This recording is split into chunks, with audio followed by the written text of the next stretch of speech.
তো আমরা শুরু করতে যাচ্ছি জ্যামিতির প্রাথমিক ধারণা, যেখানে বিন্দু রেখা তল আছে। এবং আমরা এরপরে কোণেও একটু হালকা আলোচনা করব। তো আমরা স্বাভাবিকভাবে পড়ে যাই যে জ্যামিতি গণিত শাস্ত্রের একটি প্রাচীন শাখা। জ্যা শব্দের অর্থ ভূমি এবং মিতি শব্দের অর্থ হলো পরিমাপ।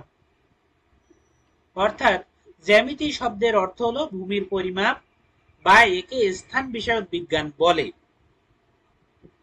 প্রাচীন মিশরে সর্বপ্রথম জ্যামিতির আলোচনা শুরু হলেও আনুমানিক খ্রিস্টপূর্ব 300 অব্দে, অর্থাৎ যীশু খ্রিস্টের থেকে যে সাল গণনা শুরু হয়েছে তারও 300 বছর পূর্বে গ্রিক পণ্ডিত ইউক্লিড জ্যামিতির বিক্ষিপ্ত সূত্রগুলোকে সর্বপ্রথম বিধিবদ্ধভাবে সুবিন্যস্ত করে একটি বিখ্যাত গ্রন্থ রচনা করেন।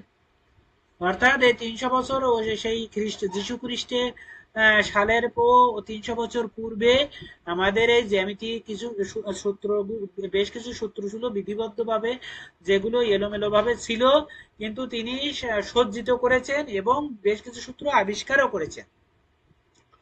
হ্যাঁ, এই এবং তিনি একটা বিখ্যাত গ্রন্থ রচনা করেন, সেই গ্রন্থটির নাম হচ্ছে এলিমেন্টস, যে বইটি 13টি খণ্ডে প্রণীত বা রচিত। এই জন্য আমরা ইউক্লিডকে জ্যামিতির জনক বলি।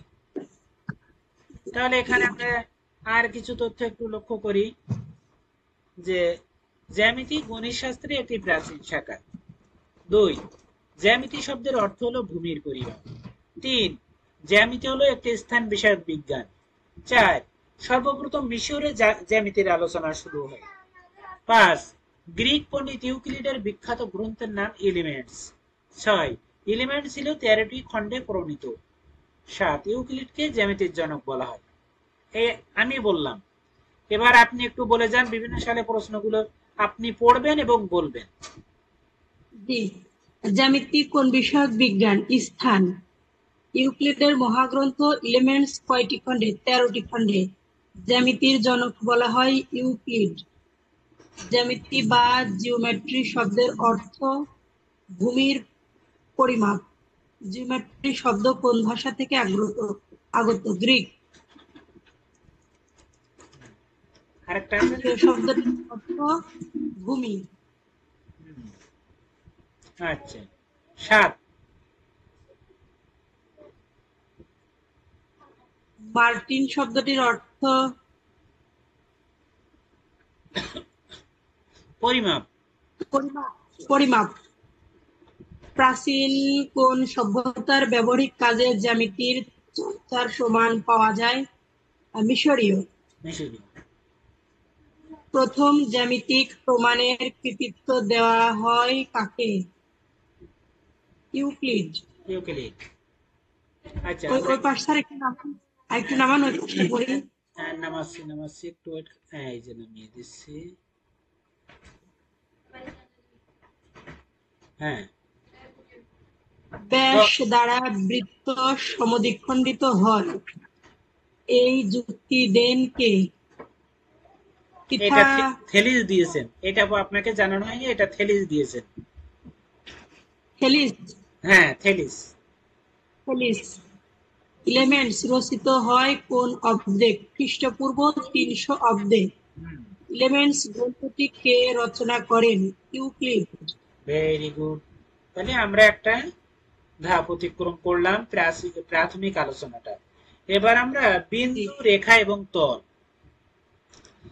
প্রথমে বিন্দু। বিন্দুর ধারণা বিমূর্ত, অর্থাৎ বিন্দুকে দেখা যায় না, ধরা যায় না বা ছোঁয়া যায় না। বিন্দুর সংজ্ঞায় বলা যায় যার শুধুমাত্র অবস্থান আছে, কিন্তু দৈর্ঘ্য প্রস্থ বেদ কিছুই নেই, তাই বিন্দু। অর্থাৎ যার কোনো অংশ নেই, তাই বিন্দু।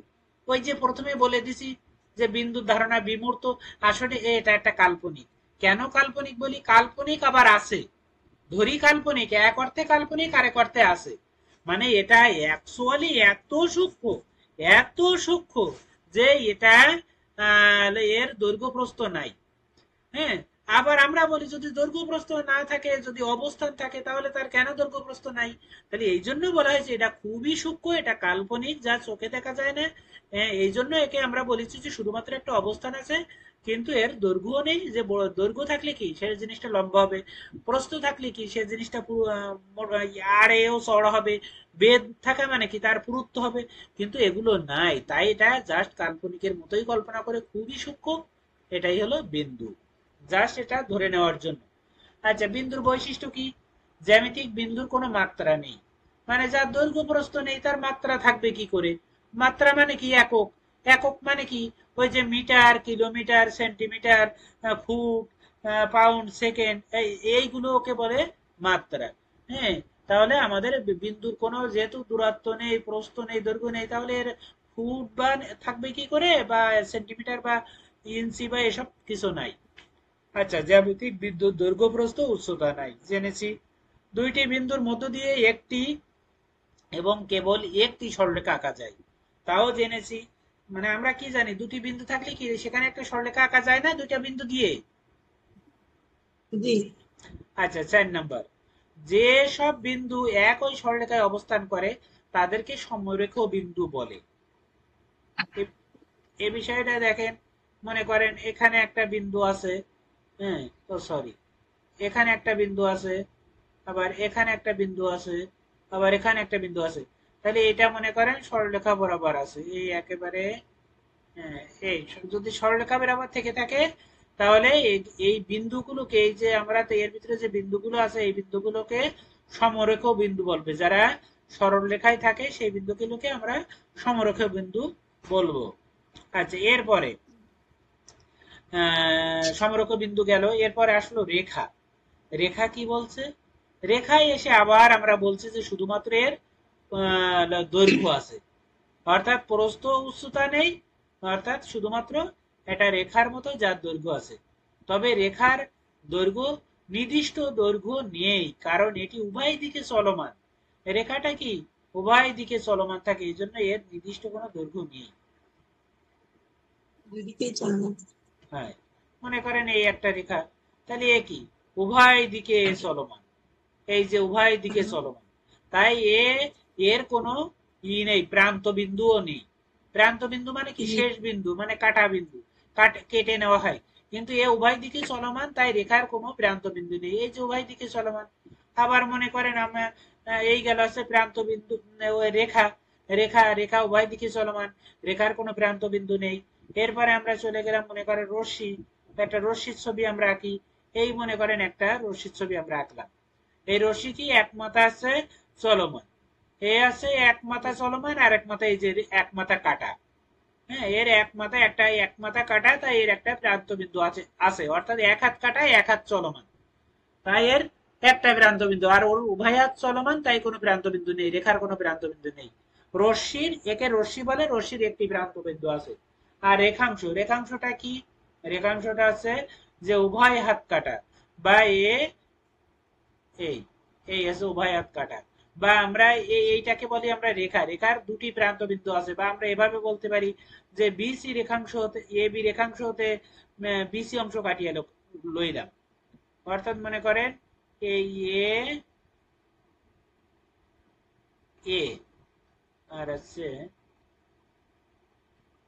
এটা আছে বি, এ বি একটি রেখা, ও সরি, কি আঁকলাম,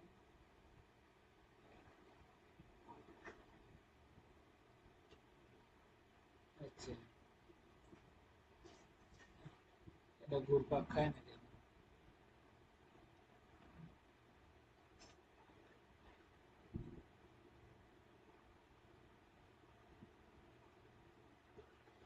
রেখা, রেখাংশ, রশ্মি। আচ্ছা, তাই না, বাঁকছে না কেন, বাঁকা হবে। যাই হোক, বি দিতে চাচ্ছি, হ্যাঁ, যাই হোক, বি দিতে চাচ্ছি, কিন্তু আমার রেখা আসছে না কেন, লাইন উইথড্র, দেখে এইটা নি করাই কিনা। যাই হোক, এই বি, তাহলে এখানে আমার এই এ বি আছে দুটো রেখা। হ্যাঁ, এ বি রেখা থেকে এই বিসি অংশ কাটিয়ে, ডি সি ডি অংশ কাটিয়ে নিলাম, এই যে সি আর এইটা হলো ডি। এই আমি সিডি অংশ কাটিয়ে লইলাম। তাহলে সিডি হলো রেখা, সিডি হলো রেখা, কারণ এর উভয় প্রান্ত কাটা বা উভয় মাথা কাটা, তাই এর দুটি প্রান্ত বিন্দু আছে। এই জন্য আমরা বলি রেখার প্রান্ত বিন্দু কয়টা, দুটি। আর রশ্মির প্রান্ত বিন্দু কয়টা, একটি। এই যে এই মাথা শুধু প্রান্ত বিন্দু, আর রেখার কোনো প্রান্ত বিন্দু নাই। স্যার সিডি তো তাহলে রেখাংশ হয়ে গেল। হ্যাঁ, সিডি রেখাংশ, তো রেখাংশের প্রান্ত বিন্দু দুইটি। আমি কি ভুল বলেছি, রেখা বলছি নাকি? জি। ও, তাহলে ভুল বলেছি। এই সিডি আছে, সিডি আছে একটি রেখাংশ, রেখার অংশ, তাই রেখাংশ। তাহলে এখানে আছে সিডির দুটি প্রান্ত বিন্দু আছে, এই যে প্রান্ত বিন্দু আমি কেটে নিয়েছি, তাহলে সিডির আছে দুটি প্রান্ত বিন্দু আছে, কিন্তু রেখার কোনো প্রান্ত বিন্দু নেই। রশ্মির একটি প্রান্ত বিন্দু, আর রেখাংশের দুটি প্রান্ত বিন্দু। এবার ক্লিয়ার হয়েছে কিনা? জি। ওকে।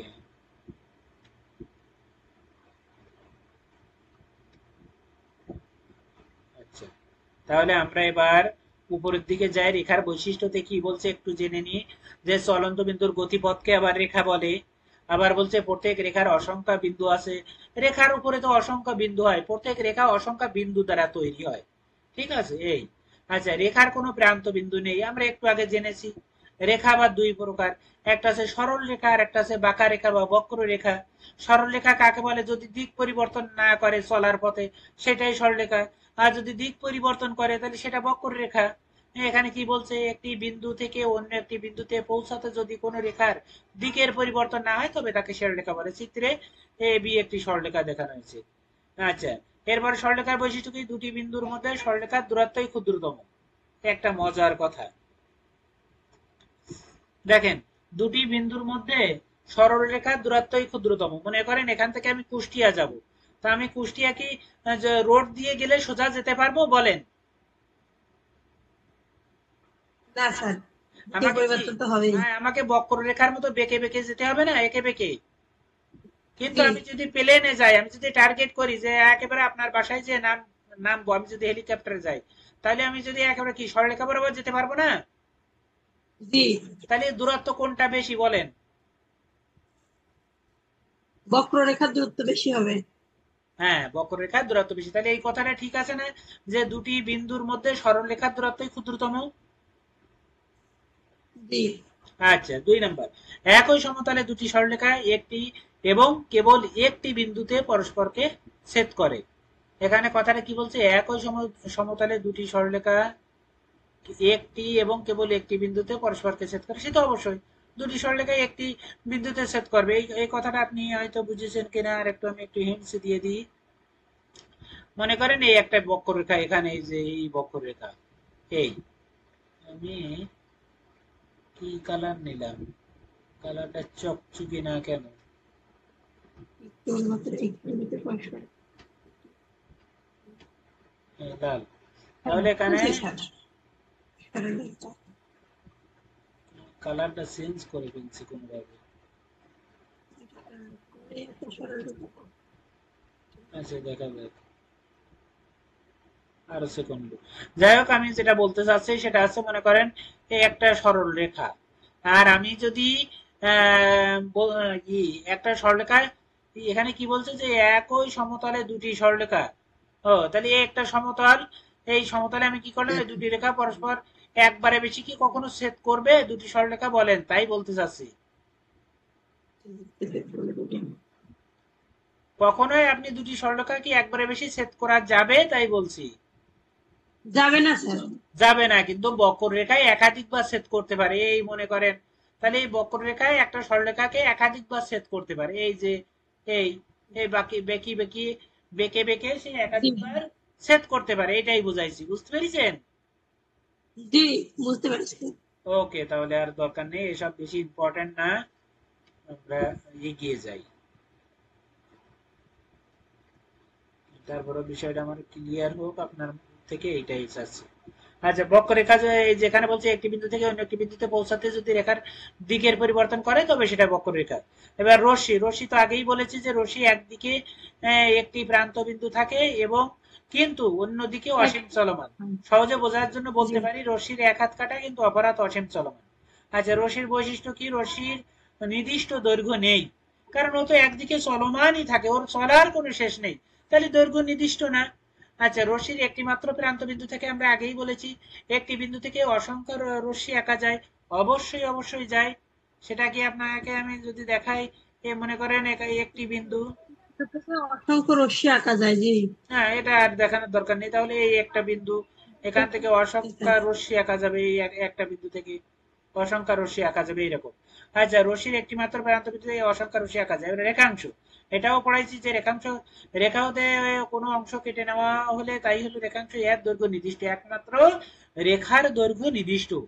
সহজে বোঝার জন্য বলতে পারি রেখাংশের উভয়াত কাটা, অর্থাৎ উহা চলমান, উহা তাই উহা চলমান নয় এবং উহার দুটি প্রান্তবিন্দু থাকে। বাস, ক্লিয়ার।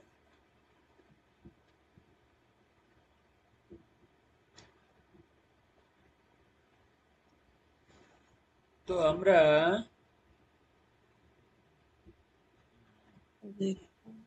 রেখাংশের বৈশিষ্ট্য পড়েছি। রেখাংশের নির্দিষ্ট দৈর্ঘ্য আছে, রেখাংশের দুটি প্রান্তবিন্দু আছে, একটি রেখাংশের দৈর্ঘ্যই হলো তার প্রান্তবিন্দু দূরত্ব, সে তো অবশ্যই।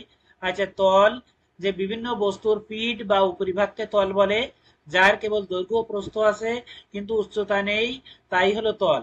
এই যেমন ভূপৃষ্ঠের উপরিভাগকে তল বলে। তা আমরা কি এই তলের কোন সময় উচ্চতা ভাবি?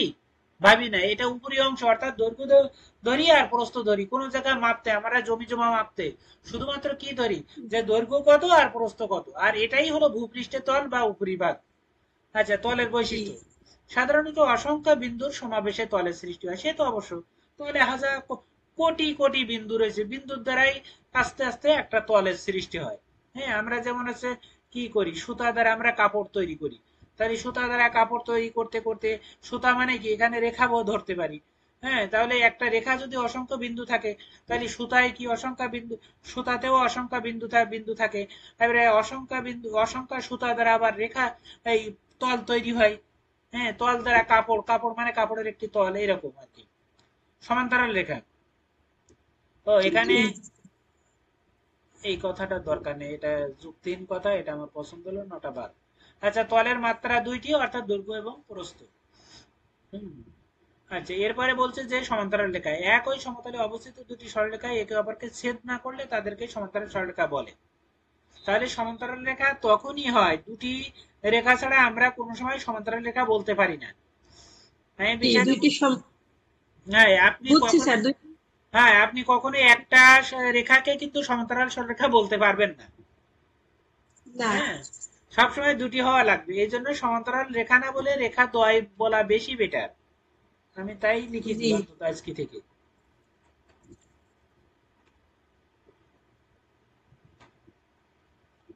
সমান দূরত্ব রেখে চলে দুইটি রকম।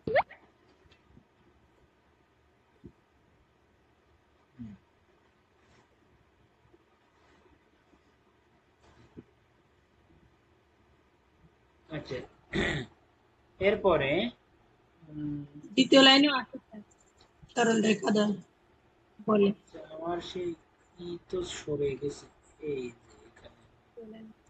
হ্যাঁ, তাই বলছে যে এখানে সমান্তরাল সরলরেখাকে এই চিহ্ন দ্বারা প্রকাশ করা হয়, দুটি সমান্তরাল সরলরেখা একে অপরকে কখনো ছেদ করে না।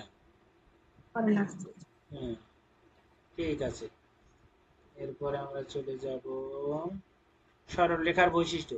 দুটি সমান্তরাল সরলরেখার কোনো সাধারণ বিন্দু নেই। দুই, দুটি পরস্পরচ্ছেদী সরলরেখার প্রত্যেকটি কোনো তৃতীয় সরলরেখার সমান্তরাল হতে পারে না।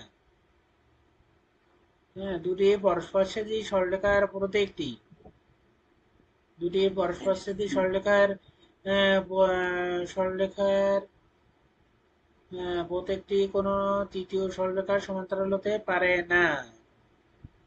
এই কথাটা কি বুঝছেন আপনি? জি স্যার। আচ্ছা, বুঝতে স্যার পারলে ভালো। বলছি, ক্লাসগুলো কি রেকর্ড হয়েছে নাকি? বুঝি নাই। বলছি এর আগের যে কয়টা ক্লাস করেছি রেকর্ড করেছেন নাকি? হ্যাঁ, রেকর্ড আছে। আপনি স্যার প্রয়োজনে তাহলে আপনাকে দিয়ে দেবো, আপনি দেখবেন না। জি। আচ্ছা, এরপর আছে যেসব সরলরেখায় একই সরলরেখার সমান্তরাল তারা পরস্পর সমান্তরাল। অবশ্যই একটা রেখা সমান্তরাল হলে ওই রেখা যতগুলো সমান্তরাল বলবেন সবগুলো সমান্তরাল তো হবেই। দুই বা নাই তো আর জি তাদের সমান্তরাল সরলরেখা বলে না। দুই বা ততোধিক সরলরেখা একটি সরলরেখার উপর লম্ব হলে তারা পরস্পর সমান্তরাল। দুই বা ততোধিক সরলরেখা, হ্যাঁ, যদি একটি সরলরেখার উপর লম্ব হয় তাহলে অবশ্যই সমান্তরাল। মনে করেন এই একটা সমান্তরাল রেখা, আর এরপরে যদি আমি সমান্তরাল ভাবে যদি আমি একাধিক লম্ব তৈরি করি তাহলে তো তারাও সমান্তরাল হবে। এই যেমন দেখেন, আমি এই চিত্রটা এখানে এনে টেনে এনে আমি এখানে একটু দেখাই দিচ্ছি। এই যে তাহলে এই যে দুটি সমান্তরাল সরলরেখা, তাহলে এই রেখাটার উপরে তারা সমান্তরাল।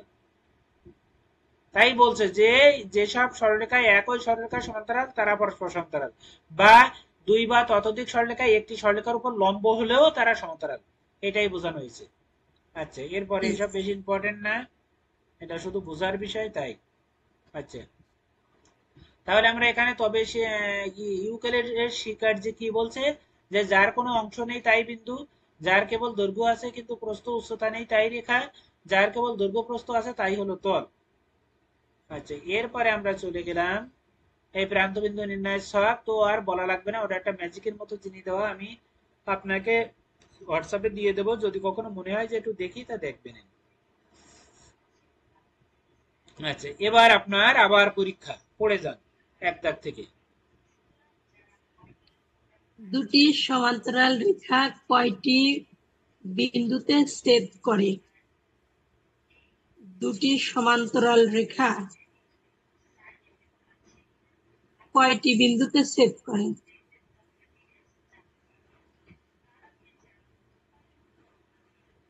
বলেন। সমান্তরাল রেখা তো একে অপরকে কখনোই ছেদ করবে না স্যার। এখন পরীক্ষায় আইছে, এখন আপনার করণীয় কি তাই বলেন। 36তম বিসিএস আইছে, যেখানে সেখানে না, 36তম তাই বিসিএস তো আইছে, দেখছি। তাহলে আপনার করণীয় কি তাই কোন। রেখে দেবো স্যার, আমি পুরানি করবো না। ইয়েস, এই কথাটা যেন মনে থাকে। যদি আপনার কনফিডেন্স ঠিক থাকে যে না এর উত্তর এখানে নাই, তখন আপনি রেখে দেবেন, ঠিক আছে। জি। আচ্ছা, দুই দাগ পড়েন। রেখার বৈশিষ্ট্য কোনটি? রেখা রেখার বৈশিষ্ট্য হচ্ছে কেবল দৈর্ঘ্য আছে, দৈর্ঘ্য ও প্রস্থ আছে, দৈর্ঘ্য ও প্রান্ত বিন্দু আছে, ক এবং গ উভয়ই।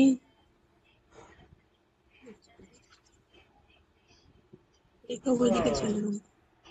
রেখার বৈশিষ্ট্য কোনটি? কেবল দৈর্ঘ্য আছে, দৈর্ঘ্য ও প্রস্থ আছে, দৈর্ঘ্য ও প্রান্ত বিন্দু আছে, ক দৈর্ঘ্য আছে, দৈর্ঘ্য। রেখার আবার প্রান্ত বিন্দু কোথেকে আসে? রেখাংশের প্রান্ত বিন্দু আছে আর রশ্মির প্রান্ত বিন্দু আছে।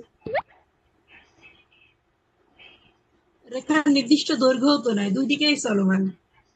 স্যার আমি তো উত্তর খুঁজে পাচ্ছি না। কেন? রেখার কেবল ওজা যে কেবল দৈর্ঘ্য আছে কথাটা, এটা কি সত্য নয়? রেখা তো স্যার দুই দিকেই চলমান। তো ওই তো এই জন্যই তো ওর কেবল দৈর্ঘ্য আছে, আমরা পড়লাম না, ওর কেবল দৈর্ঘ্যটাই আছে, আর তো কিছু নাই। জি, বুঝতে পেরেছি। বোঝা গেছে, ওর তো কেবল দৈর্ঘ্যটাই আছে, আর তো কিছু নাই, তাই না। জি ওর কেবল দৈর্ঘ্যই আছে, আমরা পড়লাম না রেখার কেবল মাত্র দৈর্ঘ্য আছে। তিন দাগ। জি স্যার, বুঝতে পেরেছি। আচ্ছা, হচ্ছে রেখার প্রান্ত বিন্দু নেই। চার দাগ। নির্দিষ্ট বিন্দু দিয়ে অঙ্কিত সরল রেখার সংখ্যা কয়টি হবে? একটি হবে। একটি বিন্দু হতে কয়টি রশ্মি আঁকা যায়? অসংখ্য।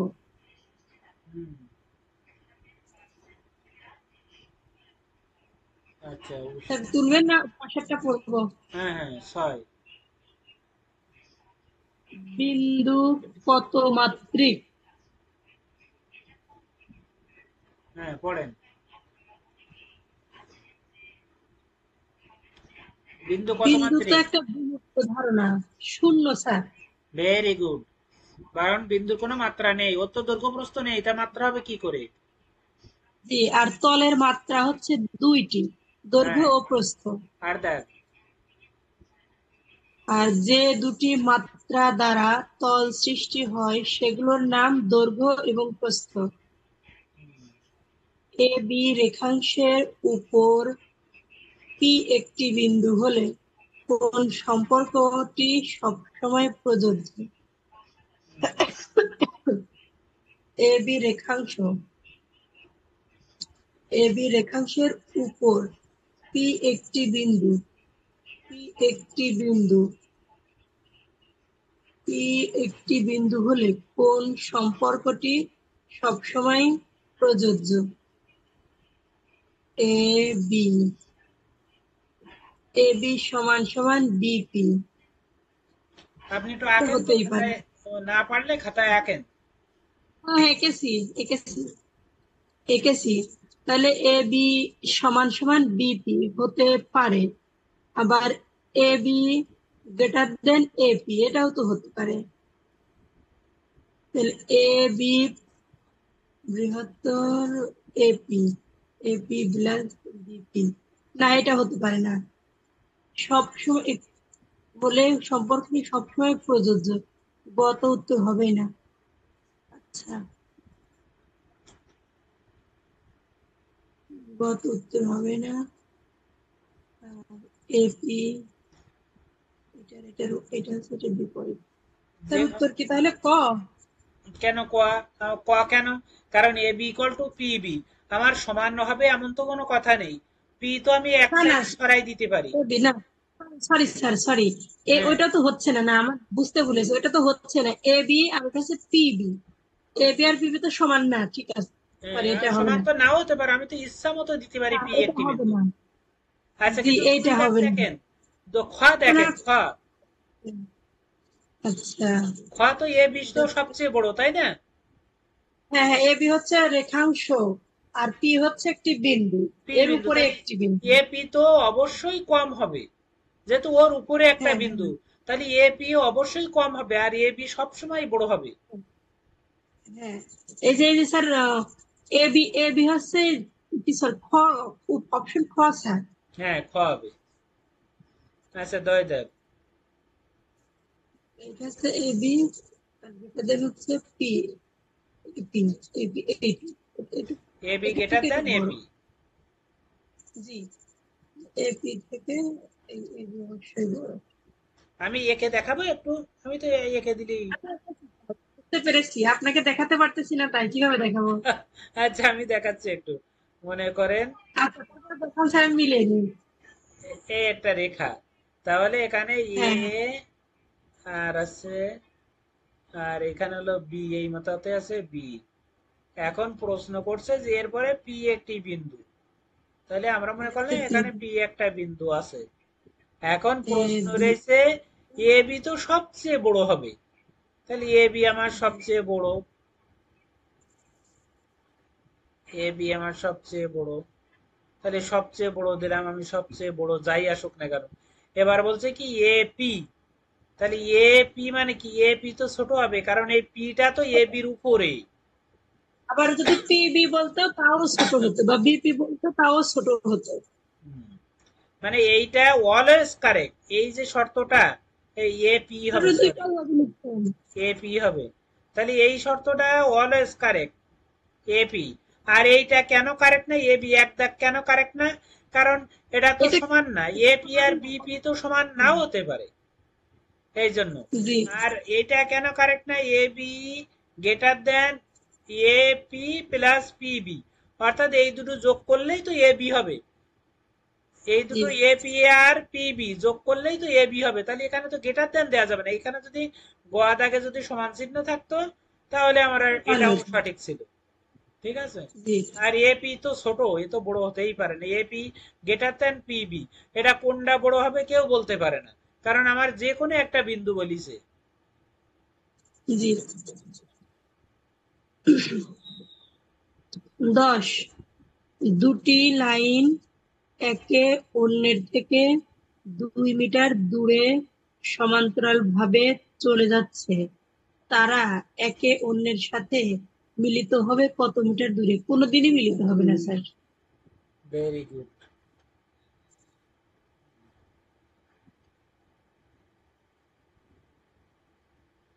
আচ্ছা, তাহলে আমরা খুব সুন্দর হয়েছে। আচ্ছা, তাহলে এই প্রশ্নটা একটু পড়ে ফেলেন, 11 দাগটা। দুটি তল পরস্পরকে ছেদ করলে কি উৎপন্ন হয়? স্থান। দুটি তল পরস্পরকে ছেদ করলো, কি উৎপন্ন হয়? দুটি তল, তলের দৈর্ঘ্য আছে, প্রস্থ আছে, রেখারও দৈর্ঘ্য আছে, রেখারও দৈর্ঘ্য আছে। তলের দৈর্ঘ্যের শেষ নেই ধরতে হবে, হ্যাঁ, এই জন্য ওখানে রেখা। আপনি দেখেন, একটা মনে করেন আপনি সিলেট চেনেন? সিলেট, ওই যে চক দিয়ে লেখে শিশুরা, জি ওই সিলেটের উপরে যদি আরেকটা সিলেট রেখে রাখেন, তাহলে কি তার জি একটা রেখা তৈরি হবে না লম্বা করে? জি জি জি ওইটাকে ছেদ বলে। এই জন্য ওখানে রেখা তৈরি হয়। ওখানে স্থান বলে কিছু নাই, রশ্মিও নাই, কারণ রেখা তলের তো দৈর্ঘ্যের শেষ নাই। এই জন্য ওটা রেখা হবে। আর ওখানে বিন্দু না, শুধু বিন্দু না, এই জন্য ছেদ করলে কি উৎপন্ন হয়? রেখা উৎপন্ন হয়, এটা বুঝে নিতে হবে। হুম। জি। আচ্ছা, তাহলে আমাদের এই বিন্দু রেখা তল, এটা নিয়ে আশা করি আমাদের খুব সমস্যা নাই, তাই না? জি মোটামুটি একটা ধারণা চলে আসছে। এবার আমাদের দেখেন কোণ।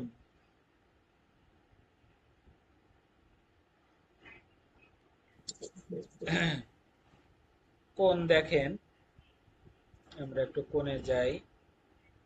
যে যদি দুটি সরলরেখা পরস্পরের সাথে কোনো বিন্দুতে মিলিত হয়, তবে মিলিত বিন্দুতে কোণ উৎপন্ন হয়। অর্থাৎ দুটি সরলরেখার মিলিত বিন্দুতে কোণ উৎপন্ন হয়।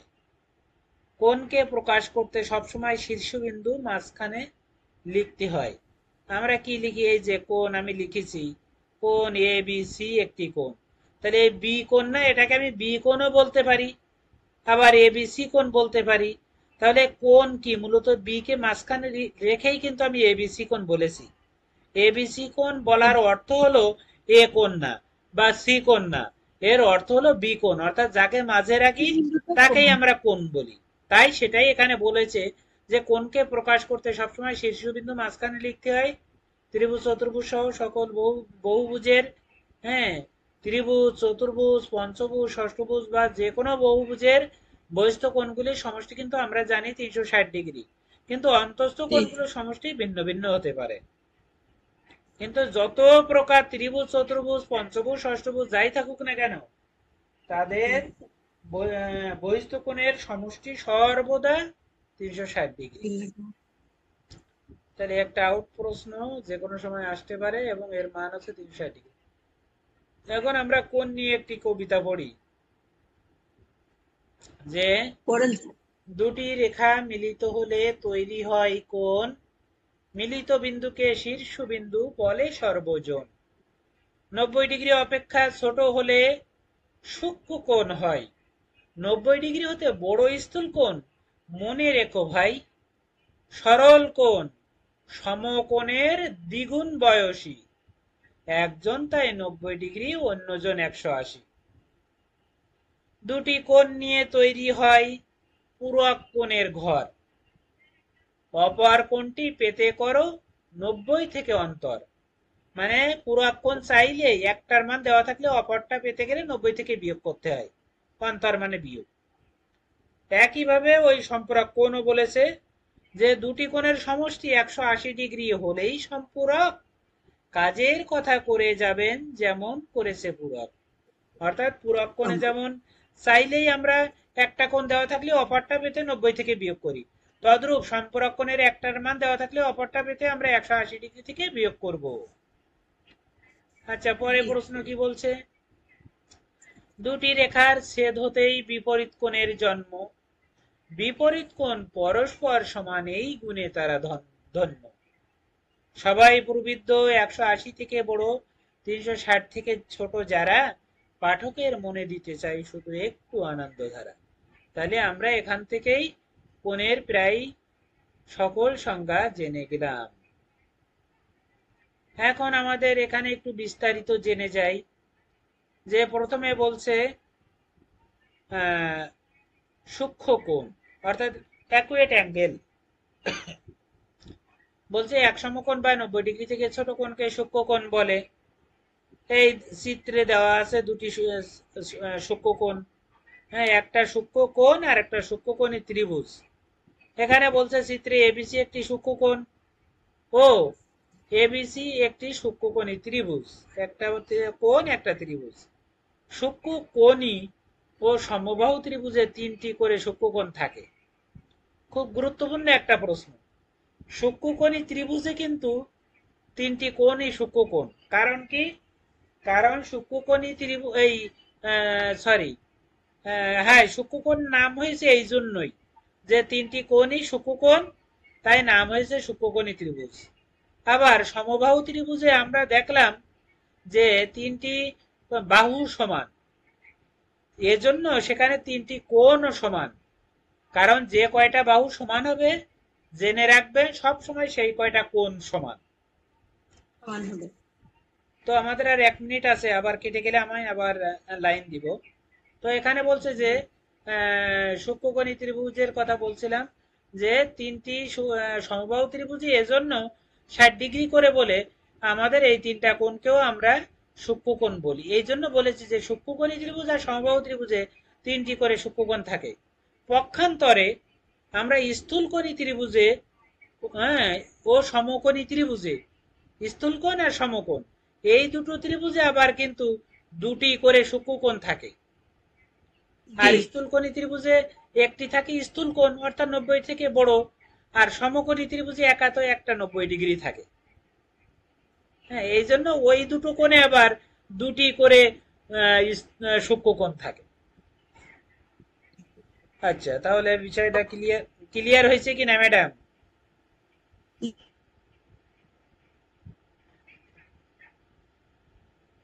তো আমাদের সময় শেষ হয়ে গেছে।